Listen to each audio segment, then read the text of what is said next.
안녕하세요. 9시 배대 은혜 시간입니다. 오늘 하루 동안 평안하셨죠? 저도 여러분들이 보고 싶었습니다.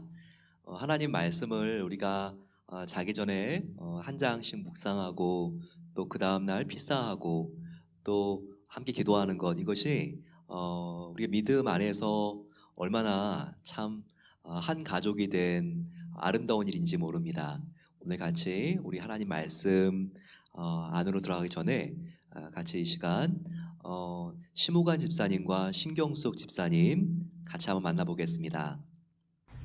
네, 목사님 이렇게 만나 뵈서 너무 반갑고요.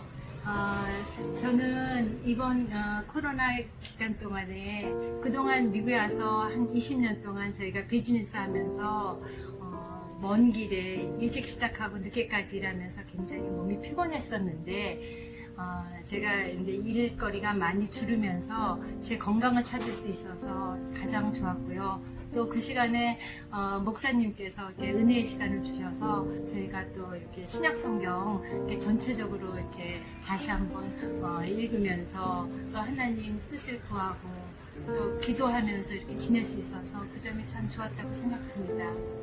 그리고 팬데믹의 어려운 상황이었지만은 저희 가정으로서는 좋았던 점은 그동안 10년 넘게 자녀들이 대학이랑 또 직장이랑 생활하면서 떨어져서 자주 뵙지 못하고 1년에 한두 번 정도 보고 며칠간 만나면 또 헤어지고 그러는데 이 기간을 통해서 집에서 재택근무하는 동안에 집에 와 있었습니다. 그래서 모처럼 서로 잘 그동안 떨어져 있던 시간으로 인해서 서로 몰랐던 것을 서로 이해하고 또 그를 통해서 또 하나님의 말씀을 또 나누며 쉐어하며 또 가족애가 기뻐지는 시간이 되었습니다.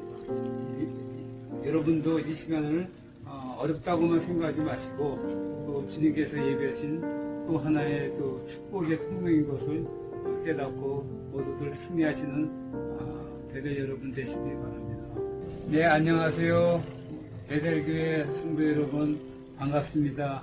이렇게 영상으로나마 여러분을 또 뵙고 인사드리게 돼서 반갑습니다. 우리가 그동안 겪어보지 못했던 팬데믹으로 인해서 많이들 힘드시고 또 어려운 상황 중에서도 기도의 끈과 말씀의 끈을 놓지 않고 여러분이 열심히 하나님께 의지하면서 살아가실 줄 믿습니다. 여러분 더욱더 힘내시고 이 어려운 상황을 극복하고 이때도 반드시 지나가리라는 주님의 말씀을 믿고 우리들 모두 승리하는 우리 베델 가족 성도님들 모두가 되시길 바랍니다. 감사합니다. 우리 베델교회 성도님들 힘내시고 화이팅! 어려운 때인데도 건강하게 지내시고 또 믿음으로 살아나가시는 참 귀한 집사님 부부 볼 수 있어서 감사했습니다. 오늘 같이 사도행전 17장 말씀 함께 나누겠습니다. 그러니까 지금 우리가 2차 선교 여행을 보고 있어요. 바울이 1차 선교 여행은 바다를 타고 구브로를 둘러서 구브로에서 다시 구브로가 섬이니까 배를 타고 인천 상륙하듯이 상륙해서 버가 그리고 그 안으로 비시디 안디옥까지 가고 돌로 맞아 죽을 뻔한 바로 루스트라를 지나죠. 그리고 더베까지 딱 꼭지점을 찍고 다시 돌아오는 여정이 1차 선교 여행입니다. 2차는 마가 때문에 갈라졌지만 바울은 지금 예루살렘에서 데리고 온 신라를 데리고 그리고 중간에 루스드라에서 또 디모데가 조인하고 또 중간에 누가가 같이 이제 여행에 동참하면서 2차 선교 여행을 갑니다. 그러다가 기대하지 않았는데 성령님의 인도하심으로 유럽으로 들어가는 바로 그리스로 들어가게 되고 관문 도시인 빌립보에서 그가 놀라운 사역을 했습니다.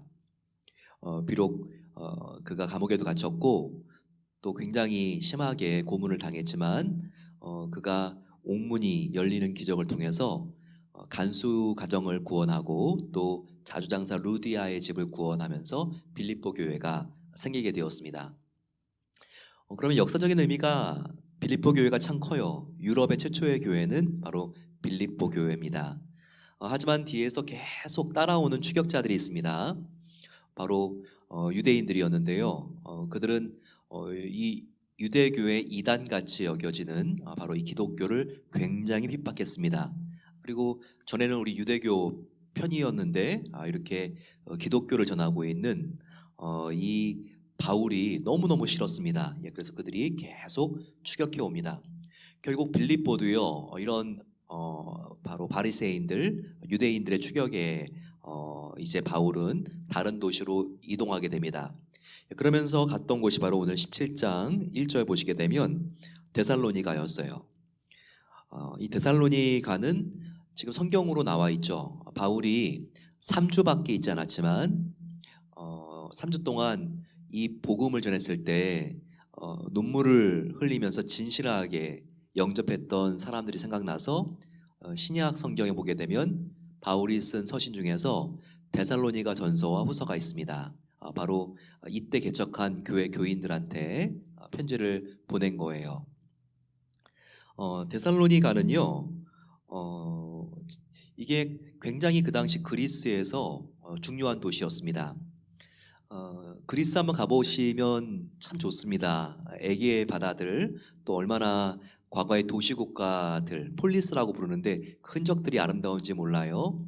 혹시 기회가 되셔서 우리가 유럽을 한번 여행할 수 있는 기회가 있으면 그리스도 한번 꼭 포함시키면 굉장히 역사적이고 자연적인 유산들이 얼마나 위대하고 아름다운지를 볼 수 있습니다. 그런데 이 그리스를 보게 되면요, 그리스가 두 개의 지역으로 고대에 나누어져 있었습니다. 그 윗지역을 바로 마케도니아라고 하고요. 큰 카우니와 같은 군입니다. 군. 예. 그리고 아래는 아가야라고 하는 큰 군, 카우니가 있어요. 거기에 이제 수 없는 작은 점 같은 이제 도시 국가들이 있는 겁니다.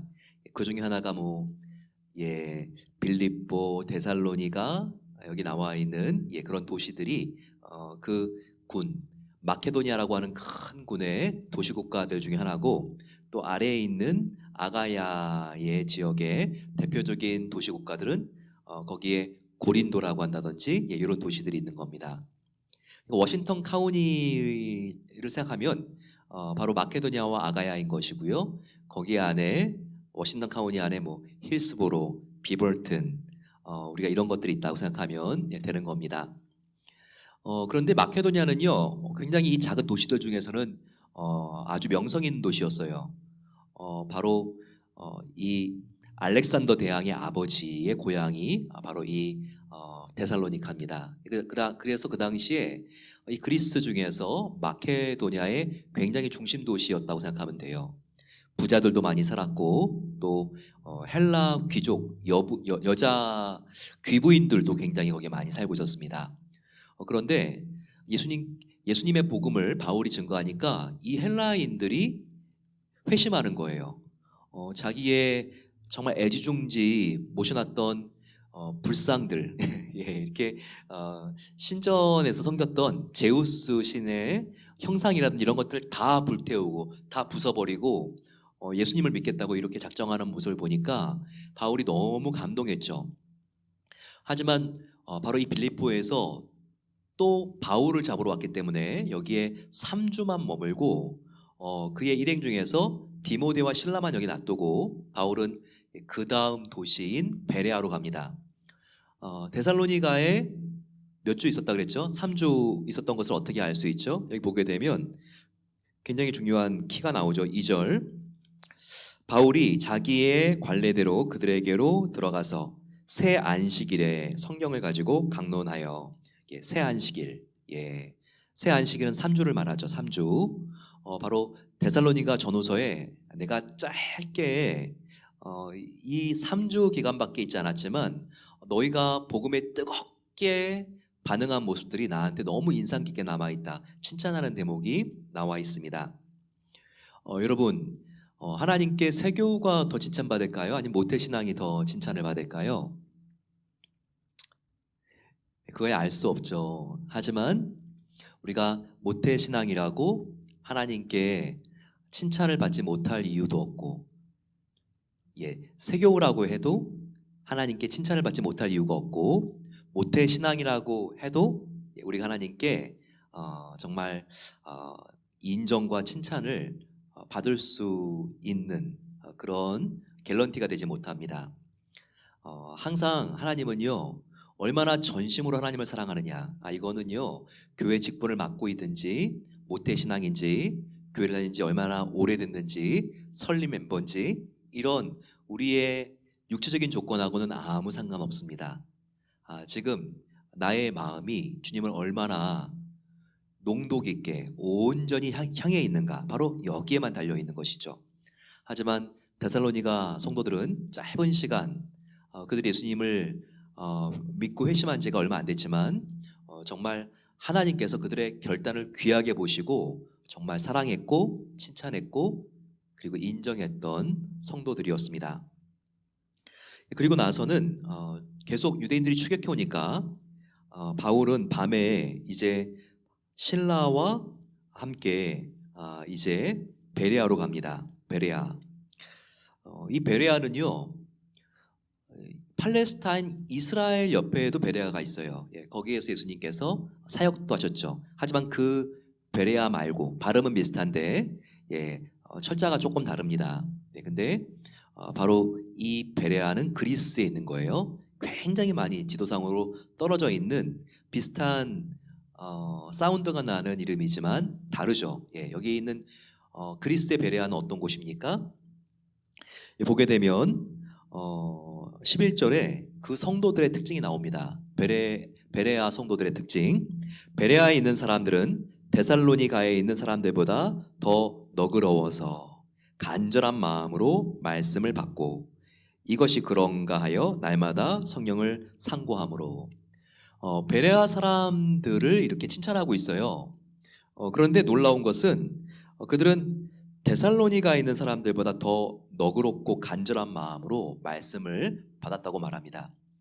데살로니가도요, 굉장히 사람들이 이 복음에 마음을 활짝 열고 그 복음을 잘 흡수했거든요. 근데 그렇게 말씀을 대하는 태도에 있어서 모범적인 데살로니가 성도들보다 더 모범적이라고 하니까 얼마나 이 베레아 성도님들의 말씀을 대하는 자세가 좋은지 우리가 이것을 짐작할 수 있겠죠. 그들이 이 말씀에 정말 반응할 때에는요, 들뜬 나머지 그냥 한순간만 열광하는 것이 아니라 굉장히 깊이 묵상합니다. 여기 보게 되면 그들이 간절한 마음으로 말씀을 받고 이것이 그런가 하여 날마다 성경을 상고했다고 나옵니다. 여기서 과연 그런가 하여는요, 말씀을 의심했다는 게 아니에요. 이 말씀을 그들이 온유함으로 잘 받아서 과연 그런가 이거를 원어로 보게 되면요, 자기의 삶에 어떻게든 적용시켜 보려고 그렇게 그들이 날마다 성경을 사모하고 상고했다는 거죠. 바로 성경 공부를 하는 동기가 지식을 확장하고 지식의 유의가 아니라 한 말씀이라도 내가 마음속에 깊이 심어서 나의 가치관과 세계관을 이 세상과 구별되게 바꾸고 그리고 하나님께 더 잘 순종하기 위해서 이 말씀을 그들이 공부했다는 것입니다. 여러분 그렇죠. 참 우리가 성경을 지금 필사하고 공부하는 것이 이런 동기가 되어야 합니다. 하나님, 제가 다른 사람들보다 이제 더 많이 아는 것 같습니다가 아니라 하나님, 정말 저는 연약한데 이번 기회에 2020년 힘들지만 하나님께서 성경을 읽고 은혜의 시간과 필사를 통하여 더 깊이 빠져들게 하시니 감사합니다. 하지만 주님, 이 말씀을 내가 그냥 즐기는 차원을 넘어서 붙들기를 원합니다. 이 말씀을 통해서 내 입에서 말이 걸러져서 나갈 수 있도록 도와주시고, 그래서 사람들에게 상처를 입히는 말보다 다른 사람들을 격려하는 말을, 사랑의 말을 할 수 있도록 도와주세요. 그리고 이 말씀이 내 안에 깊이 뿌리 깊이 심겨져서 과거에 힘든 일 있으면 금방 포기하려고 하고 원망하는데, 오 주님, 이 말씀을 내가 붙잡고 또 주님께서는 말씀으로 나를 붙잡아 주셔서 이제 인내가 생기고 소망을 바라보며 고난을 이길 수 있는 힘을 주세요. 우리가 이렇게 우리의 삶이 말씀과 가까워질수록 이 세상과 멀어지고, 그리고 예수님과 더 가까워지는 성숙의 기간이 되어야 합니다. 이와 같은 베레아 성도들의 성경을 대하는 자세가 저와 여러분들 안에 충만하기를 소망합니다. 그리고 나서는요, 바울은 또 그 다음 도시인 아테네로 갑니다. 왜? 계속 유대주의자들이 따라오거든요. 그러니까 이들의 추격을 피해서 가지만 오히려 이것이 더 빠르게 쉴 새 없이 다른 도시에 복음이 전염되는 그런 놀라운 하나님의 선한 뜻을 성취하게 된 겁니다. 그런데 이 아테네는요, 참 대단한 곳이죠. 지금도 이 아테네가 그리스의 수도입니다. 캐피털 시티가 바로 아테네죠. 아테네는 파르테논 신전이라든지 나이키 여신, 우리 포틀랜드도 이 나이키가 얼마나 참 대표적인 기업입니까? 그런데 이런 말들 다 아테네에서 나온 거거든요. 그러니까 대단한 도시죠. 문화예술의 중심 도시. 하지만 문화예술보다도 더 중요한 것은 그리스 철학입니다. 필라소피. 이 고대 철학 중에서 가장 중요한 학파가 두 개 있다 그러면 금욕주의와 쾌락주의죠. 그러면서 고등학교 시간에도 윤리교과서에 스토아 학파와 에피쿠로스 학파, 이 두 학파가 있는 것을 배우셨을 겁니다. 그런데 성경에도 그게 나와 있죠. 성경이 얼마나 정확한 역사적인 정보를 담고 있는지를 우리가 알 수 있는 흔적이죠. 18절입니다. 어떤 에피쿠로스와 스토아 철학자들도 바울과 쟁론할세. 여기 나오잖아요. 에피쿠로스 학파는 쾌락주의, 스토아 학파는 이것은 금욕주의입니다. 인생을 행복하게 살 수 있는 서로 간의 입장이 두 학파가 달랐어요. 쾌락을 마음껏 즐겨야 된다. 이것은 에피쿠로스 학파고, 우리가 행복을 누리기 위해서는 절제해야 된다. 금욕을 통해서 우리가 잘 안 먹고 안 자고 기둥 위에 올라가서 고행을 함으로써 우리가 금욕적인 생활을 통하여 행복을 얻을 수 있다. 이런 두 철학자들이 얼마나 많았는지 모릅니다. 근데 바울이 아테네에서 예수님이 부활이라고 외치거든요. 신들 중에서 죽었다가 다시 살아난 신이 있다. 그것은 굉장히 이 다신교를 믿는 아테네 사람들에게 흥미있는 일이었습니다.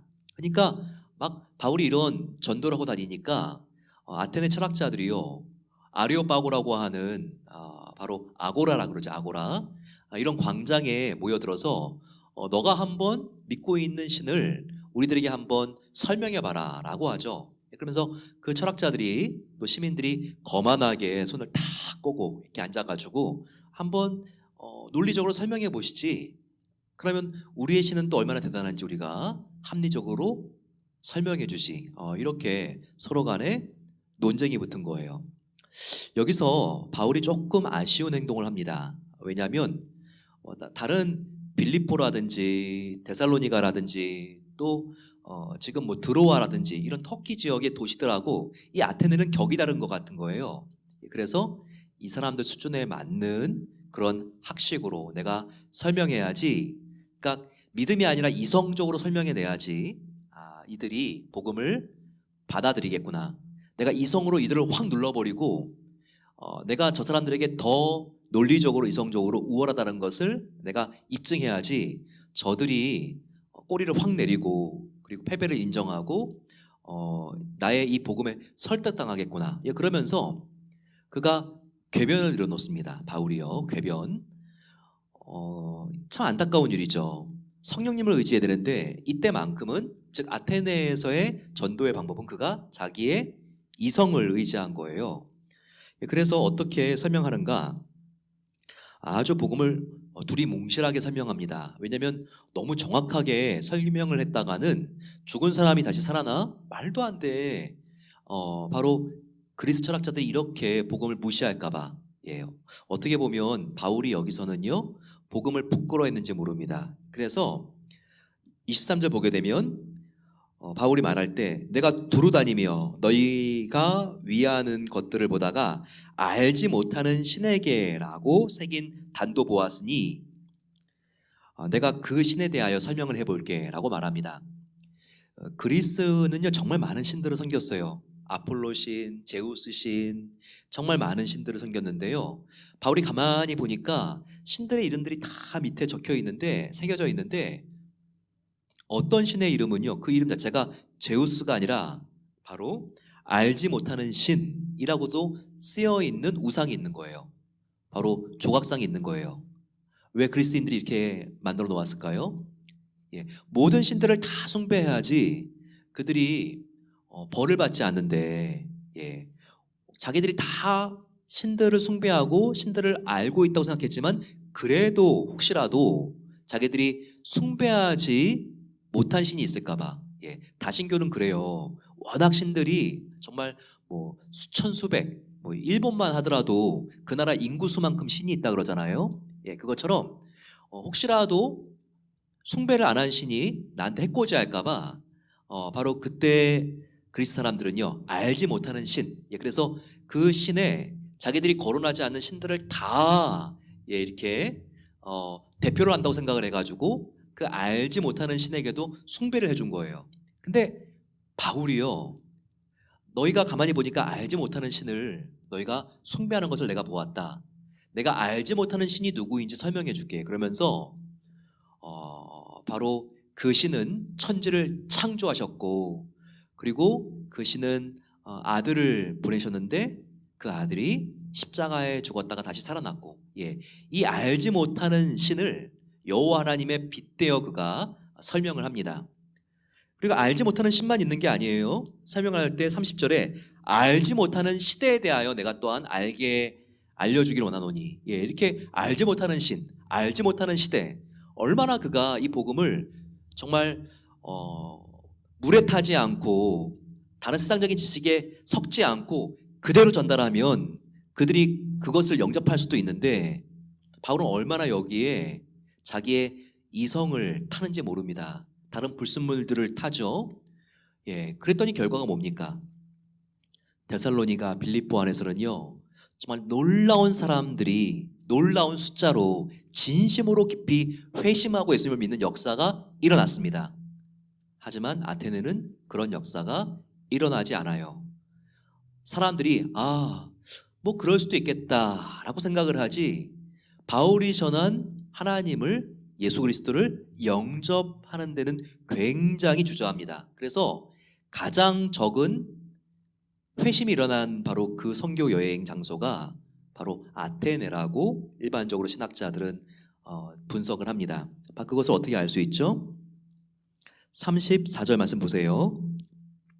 몇 사람이 그를 가까이 하여 믿으니 그 중에는 아레오바고 관리, 이렇게 쭉쭉 사람들이 나오죠. 여기 몇 사람이라고 하는 것은 몇 사람밖에 예수님을 아테네에서 영접하지 않았다. 예, 이 부분을 강조해 주고 있는 겁니다.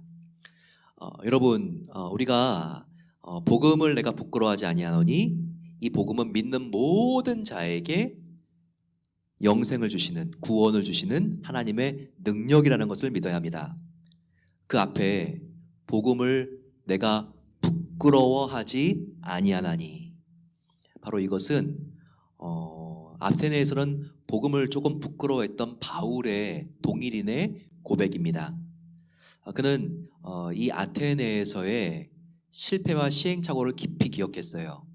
그리고 다시는 내가 이렇게 복음을 부끄러워하면서 내가 자랑할 수 있는 것들과 복음을 섞지 말아야지, 그가 이렇게 다짐할 수 있는 기회가 되었습니다. 그래서 그 이후로는요 아무리 그가 지위가 높고 똑똑한 사람을 만나도요 그들이 어리석게 생각할 수 있는 복음이지만 그는 원색적인 복음을 타지 않고 증거합니다. 그럴 때 하나님은 놀라운 역사를 일으켜 주셨습니다. 그 은혜를 생각하면서 우리 같이 기도하며 하나님께 나아가겠습니다. 이 시간 간절히 기도할 때 하나님, 내가 정말 이 복음을 지키겠습니다. 이 복음대로 살겠습니다. 오직 예수님을 믿으면 천국, 예수님을 믿지 않으면 지옥이라는 것을 내가 아버지 하나님 정말 확실하게 믿고 내 주위에 있는 사람들에게도 아버지 하나님 이 진리를 타협하지 않고 전하기를 원합니다. 아버지 하나님, 저희들이 지혜롭게 복음을 전하되 그렇다고 복음을 왜곡시키지 않을 수 있도록 이 다원주의적이고 인본주의적인 세상 속에서 아버지, 내가 나의 배운 학식과 나의 이성을 의지하지 않고 성령님만 붙들고 의지하여 전할 수 있도록 은혜를 베풀어 주시옵소서. 같이 한번 주여 함께 부르고 기도하겠습니다.